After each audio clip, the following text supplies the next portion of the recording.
I survived the river, but I never expected the real danger to be inside my own daughter's house. One whisper from my granddaughter exposed a terrifying family secret that changed everything. Watch till the end, and don't forget to subscribe for more unforgettable stories. The day I nearly drowned changed everything. The river had always been part of my morning routine. Every sunrise, I'd walk along the old wooden bridge with a cup of black coffee in my hand, watching the water flow beneath me.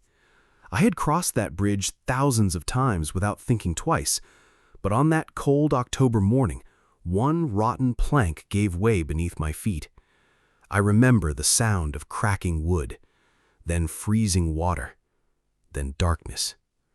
When I opened my eyes, I was lying in a hospital bed with tubes running into my arms and a dull ache spreading through every part of my body. The doctor told me I had been lucky. Another minute under that current and they would have been informing my family instead of treating me. At 72 years old, lucky didn't feel like the right word. Weak, broken, dependent. Those were the words that echoed in my mind.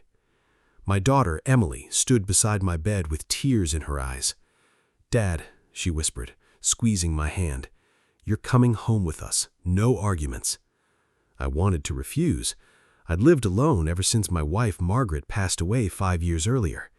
That little farmhouse held every memory I had left. Every chair, every picture frame, every squeaky floorboard reminded me of the life we had built together. Leaving it felt like leaving her all over again. But my legs barely supported my weight. The doctors insisted I couldn't stay alone for several weeks.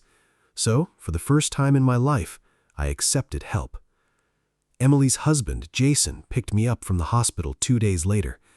During the drive, he barely said a word. I assumed he was simply uncomfortable. Not everyone knows how to talk to an old man who almost died. Their house was beautiful. Large windows, freshly painted walls, a quiet neighborhood where children still rode bicycles after school. Emily had prepared the guest room herself. She even placed one of my old family photos beside the bed. It was a picture of Margaret and me celebrating our 40th anniversary. When I saw it, my throat tightened. "Thank you," I whispered. She smiled. "I thought Mom should still be with you." That first evening felt peaceful. My granddaughter, Lily, only 10 years old, insisted on showing me every drawing she had made over the past year.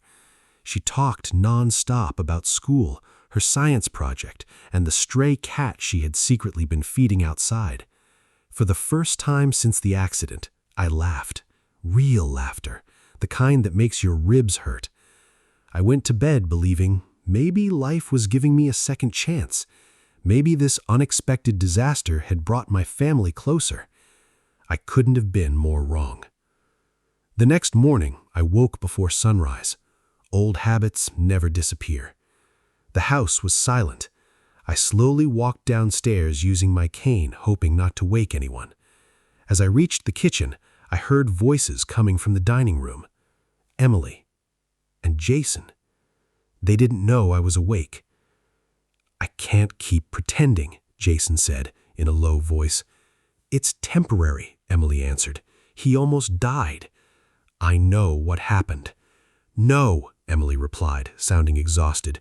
"You don't understand." "I understand perfectly.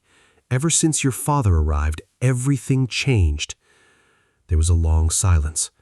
Then I heard something slide across the table. Paper, maybe several sheets. Jason spoke again. "You promised we'd deal with this before he moved in." Emily didn't answer immediately. Instead, I heard her quietly crying. My hand tightened around my cane. Every instinct told me to walk away before hearing something I could never forget, but my feet refused to move. Then Lily's footsteps echoed from the hallway. Small, careful. She noticed I was standing there. Her eyes widened. Without saying a word, she gently grabbed my hand. "Grandpa," she whispered. She looked toward the dining room to make sure her parents couldn't hear. Then she leaned close enough for only me to hear. "You need to leave." My heart skipped. "What?" "Not now," she whispered. "Please." Before I could ask another question, Emily walked into the kitchen carrying a forced smile. "Oh, Dad, you're already awake." Lily instantly let go of my hand. She acted as if nothing had happened. Breakfast felt strange after that. Jason barely looked at me.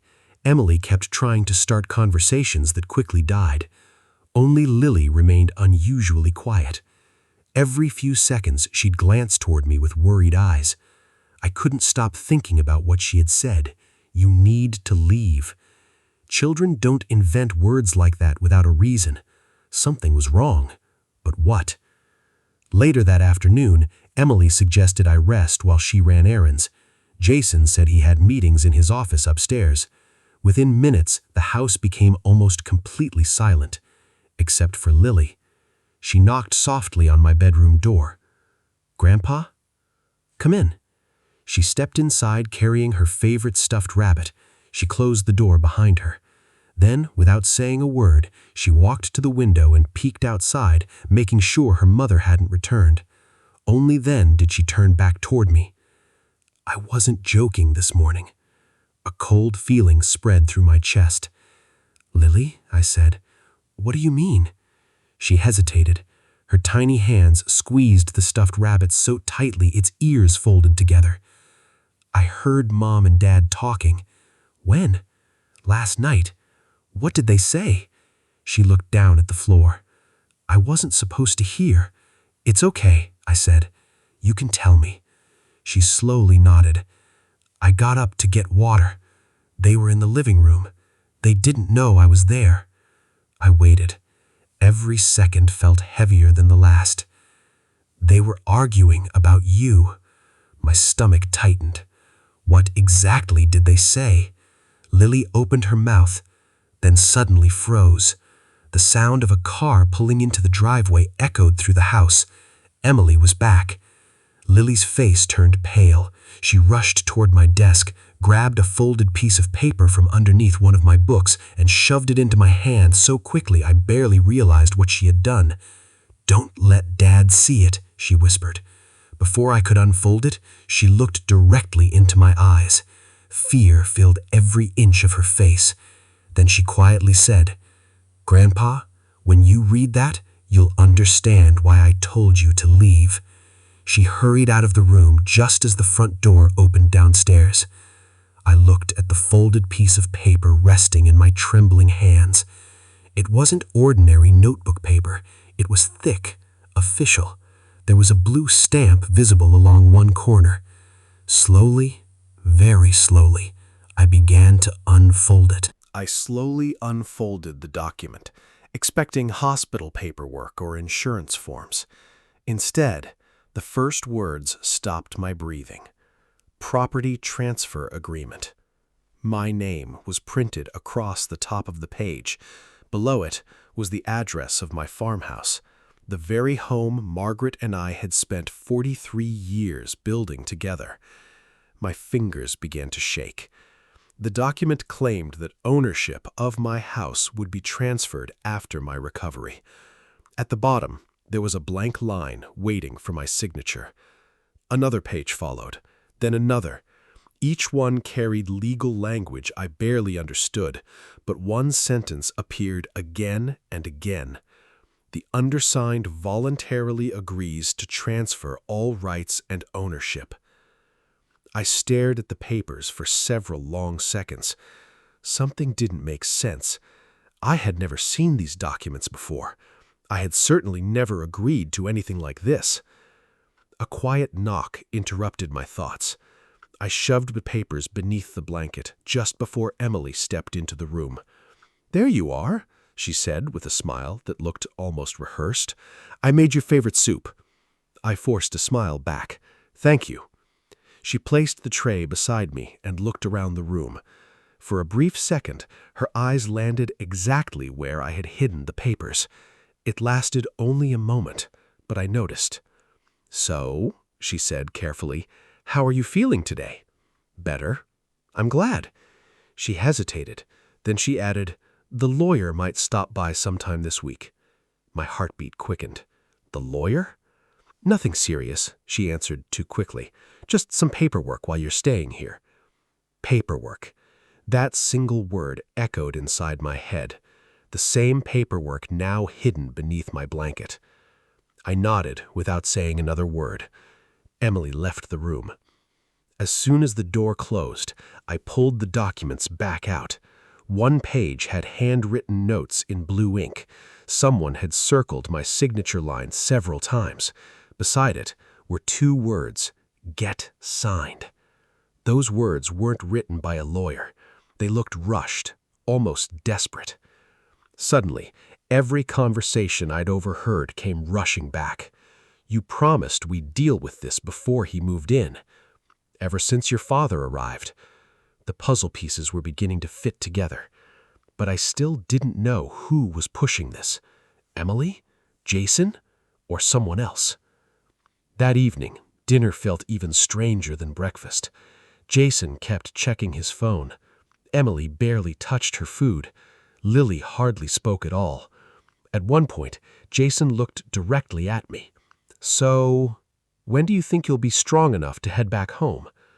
Emily immediately looked at him. "Jason, what? I'm just asking." I answered calmly, "I don't know yet." He nodded, but disappointment flashed across his face before he looked away. Why would he care whether I stayed another week? Unless... No, I refused to jump to conclusions. After dinner, Lily quietly slipped me another note while clearing the dishes. She never looked at me. She simply brushed past my chair and whispered, "Read it when you're alone." I waited until everyone had gone upstairs. Then I unfolded the tiny piece of notebook paper. It contained only one sentence. "Don't trust anyone until you see the basement." A chill ran through my body. The basement? Why would the basement matter? I hadn't even been down there. The next morning, opportunity arrived sooner than expected. Emily left to take Lily to school. Jason received a phone call and rushed out, saying he had an emergency meeting across town. For the first time, I was completely alone. I looked toward the basement door. Every instinct warned me not to go, but curiosity was stronger than fear. Using my cane, I slowly descended each wooden step. The basement smelled of dust and fresh paint. Cardboard boxes lined the walls. Old furniture sat beneath white sheets. Nothing unusual until I reached the far corner. A brand new metal filing cabinet stood against the wall. It didn't belong with everything else. Someone had recently placed it there. The top drawer was locked. The second drawer wasn't. Inside were dozens of folders. Medical bills, bank statements, loan applications. Most belonged to Emily and Jason. I wasn't trying to invade their privacy, but one folder immediately caught my attention. Across the tab, someone had written my name, Harold Bennett. Slowly, I opened it. Inside were photocopies of my driver's license, my insurance records, hospital reports, even copies of checks I'd written years ago. Why would they have all of this? Then I noticed another document, a printed email. The sender's name had been cut off. Only the message remained. Once he signs, everything becomes much easier. Make sure he doesn't ask too many questions. My chest tightened. This wasn't imagination anymore. Someone was planning something. I quickly returned every paper exactly where I'd found it. Just as I closed the drawer, I heard footsteps above me. Someone had come home. The basement door creaked open. Light spilled down the staircase. I quietly stepped behind a stack of storage boxes. Jason walked downstairs. He wasn't alone. Another man followed him. Tall, expensive suit, leather briefcase. The lawyer. Neither of them knew I was there. Jason spoke first. "He's getting suspicious." The lawyer remained calm. "Old people usually do. We're running out of time. He hasn't signed anything." "He'll will," the the lawyer replied confidently. "His daughter will convince him." Jason sighed. "I hope so." The lawyer opened his briefcase and removed another stack of papers. "If this doesn't work, we'll use the medical evaluation." Jason frowned. "You really think the court would approve it?" The lawyer smiled. "If the judge believes he can't manage his own affairs, he won't need to sign anything." Every muscle in my body went cold. They weren't just trying to get my signature. They were discussing taking away my legal right to make my own decisions. I covered my mouth to stop myself from making a sound. One accidental cough, one misplaced step, and they would know I had heard everything. Then, without warning, the old wooden floor beneath my injured foot let out a loud, unmistakable creak. Both men instantly stopped talking. Jason slowly turned toward the dark corner where I was hiding. "Did you hear that?" he whispered. The lawyer closed his briefcase. Neither of them moved for several long seconds. Then Jason took one slow step, straight toward the storage boxes where I was standing. Jason took another slow step toward the stack of boxes where I was hiding. My injured leg throbbed. I barely dared breathe. The lawyer adjusted his tie and frowned. "I thought I heard something." Jason nodded. "So did I." He walked closer. One more step, then another. There were only a few feet between us now. I could hear his breathing. If he looked around the corner, everything would be over. Suddenly, a loud ringing echoed through the basement. Jason's phone. He glanced at the screen and sighed. "It's Emily." The lawyer looked annoyed. "Answer it." Jason stepped away while picking up the call. "Yeah?" A pause. "What?" Another pause. "No, don't let him leave the house." Every muscle in my body stiffened. He was talking about me. "I'll come upstairs." The lawyer closed his briefcase. "We'll continue later." Within seconds, both men walked back toward the stairs. The basement door slammed shut. I remained frozen for nearly a full minute. Only when I was certain they were gone did I finally step out from behind the boxes. My heart pounded so hard it hurt. There was no longer any doubt. Someone was trapping me. But why? My farmhouse wasn't worth millions. It was old, simple, comfortable. Unless there was something I didn't know. I quietly returned to my bedroom before anyone noticed I had been downstairs.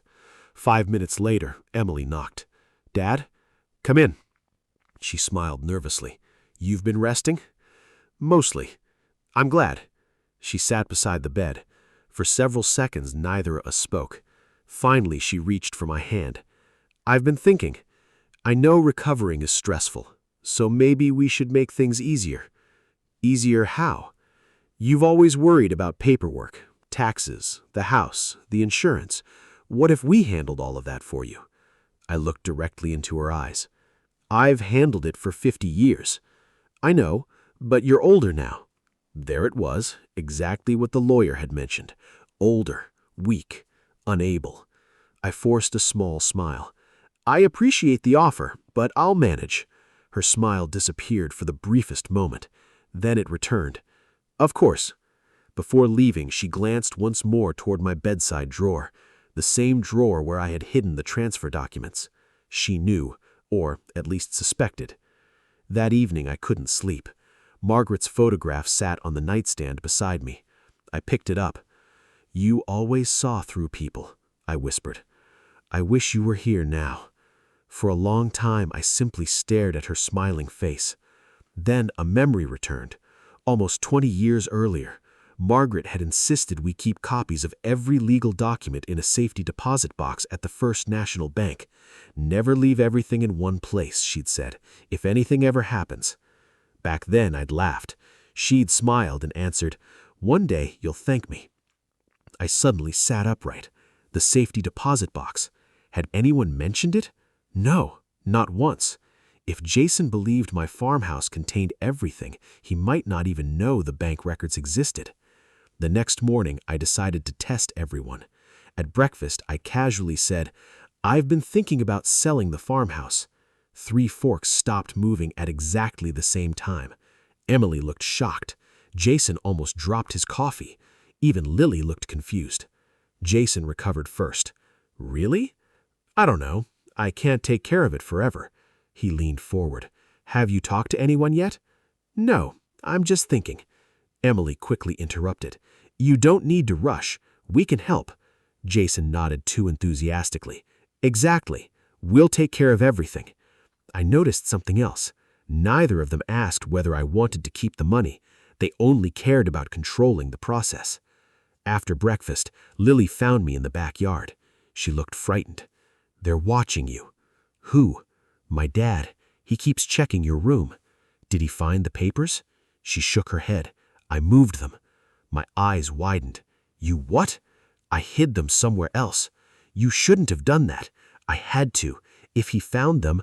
She didn't finish the sentence. Instead, she reached into her jacket pocket. She handed me a tiny silver key. What's this? I found it in Dad's office. There was a tag on it. The tag read only 3 words, safe deposit box. I stared at the key. This couldn't be a coincidence. Was it connected to my bank or another box entirely? Before I could ask another question, Emily opened the back door. Lily, what are you doing? Nothing, Lily answered quickly. Emily looked at us suspiciously. Then her eyes stopped on the key in my hand. For a split second, pure panic crossed her face. She hurried toward us. Dad, where did you get that? I closed my hand around the key. I found it.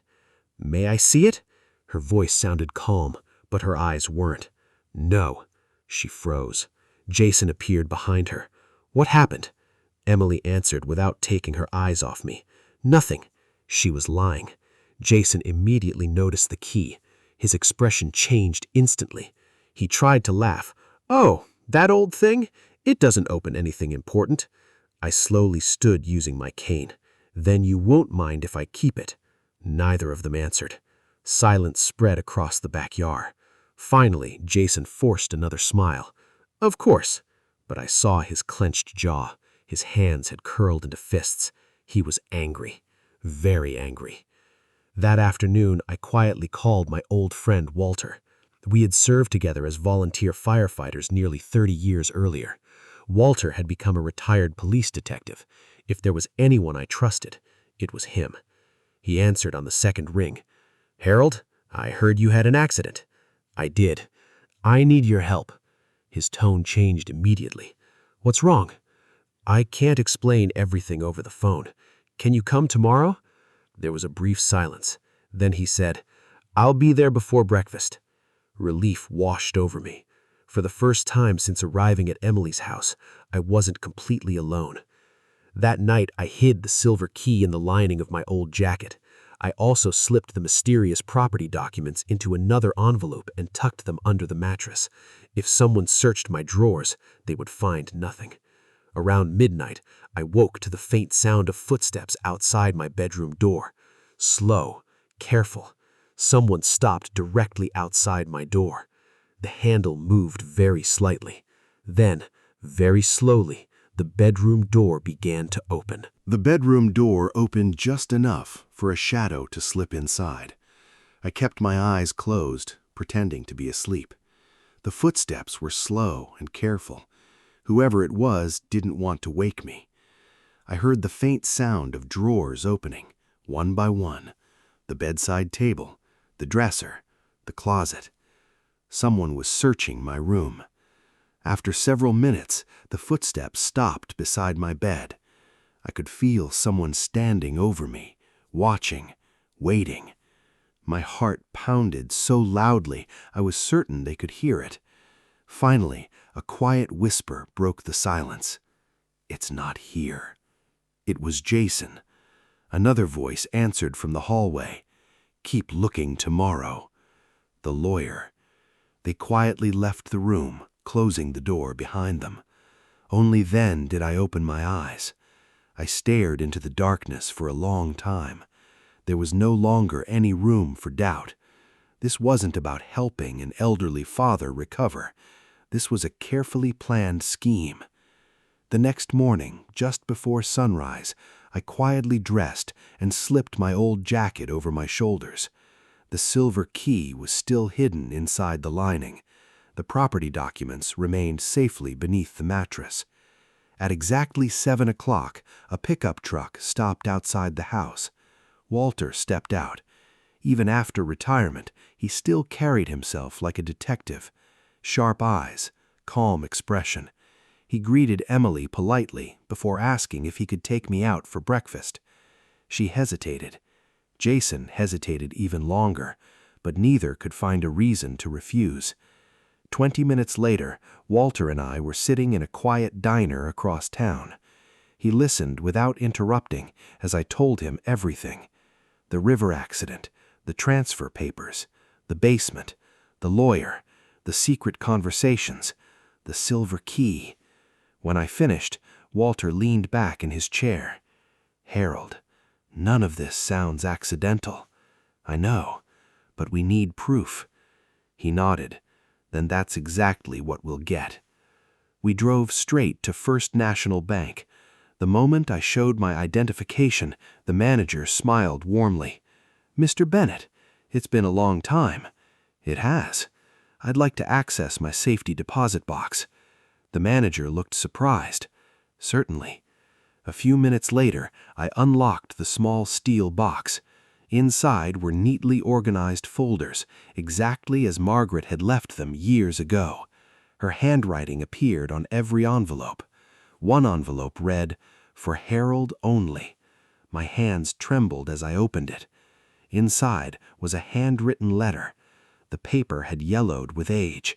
I immediately recognized Margaret's handwriting. "If you're reading this, something has probably happened that neither of us expected. You always trusted people too easily. Promise me you'll always verify before believing." Tears filled my eyes. Walter remained respectfully silent. Beneath the letter were the original deeds to our farmhouse, investment records, insurance documents, and one final folder neither of us expected. It contained records showing that years earlier, a large development company had quietly purchased thousands of acres surrounding my property. Only one piece of land remained. Mine. Walter slowly looked up. "Harold, do you realize what this means?" I shook my head. "They don't want your old house. They want the land beneath it." Everything suddenly made sense. The pressure, the lawyer, the fake transfer agreement, the desperate search. They believed my signature was the final obstacle standing between them and an enormous business deal. Walter carefully placed every document back into the box. "We're not taking these home. They're safer here." Instead, he made certified copies of every important record. Before leaving the bank, he made one phone call, not to the police, to the district attorney's office. An old colleague still worked there.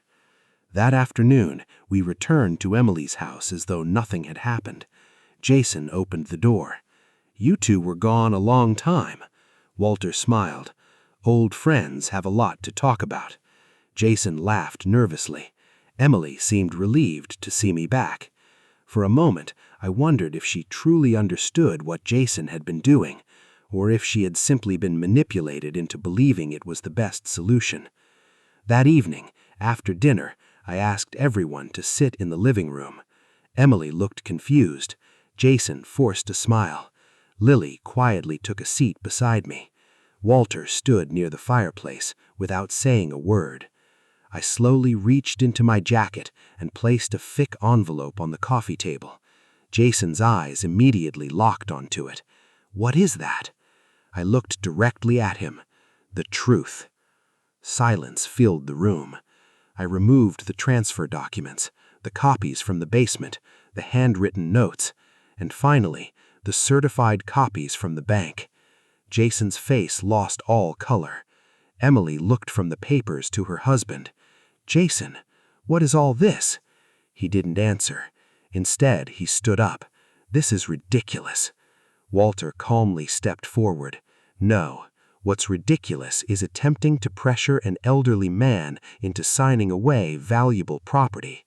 Jason froze. Walter continued. The district attorney already has copies, so does the bank, and if anything happens to Harold from this moment forward, every document becomes evidence. The room fell completely silent. Emily slowly picked up one of the papers. As she read it, tears began to roll over her face. She looked at Jason as if she were seeing a stranger. "You told me these were hospital forms." Jason couldn't meet her eyes. "You lied to me?" Still no answer. Lily quietly reached over and held my hand. Emily turned toward me, crying, "Dad, I swear, I never knew. I believed him." For several seconds, no one spoke. Then Jason lowered his head. His confident expression disappeared. "I made a terrible mistake. I thought if we sold the property, we'd finally get out of debt. I convinced myself no one would really get hurt." Walter shook his head. "You don't solve one problem by stealing someone else's future." A few minutes later, Jason left the house with Walter to answer more questions. The legal process would take time, but the truth was finally out. Emily sat beside me, unable to stop crying. "I'm so sorry." I gently placed my hand over hers. Trust isn't destroyed in a single day, but rebuilding it takes much longer. A week later, I returned to my farmhouse. The front porch looked exactly as I had left it. The wind moved gently through Margaret's old rose garden. I unlocked the front door and stepped inside. For the first time since the accident, I truly felt home again. Lily visited every weekend. Emily came often too. Slowly, with honesty and patience, our relationship began to heal. Some wounds leave scars that never disappear, but scars also remind us of what we survived.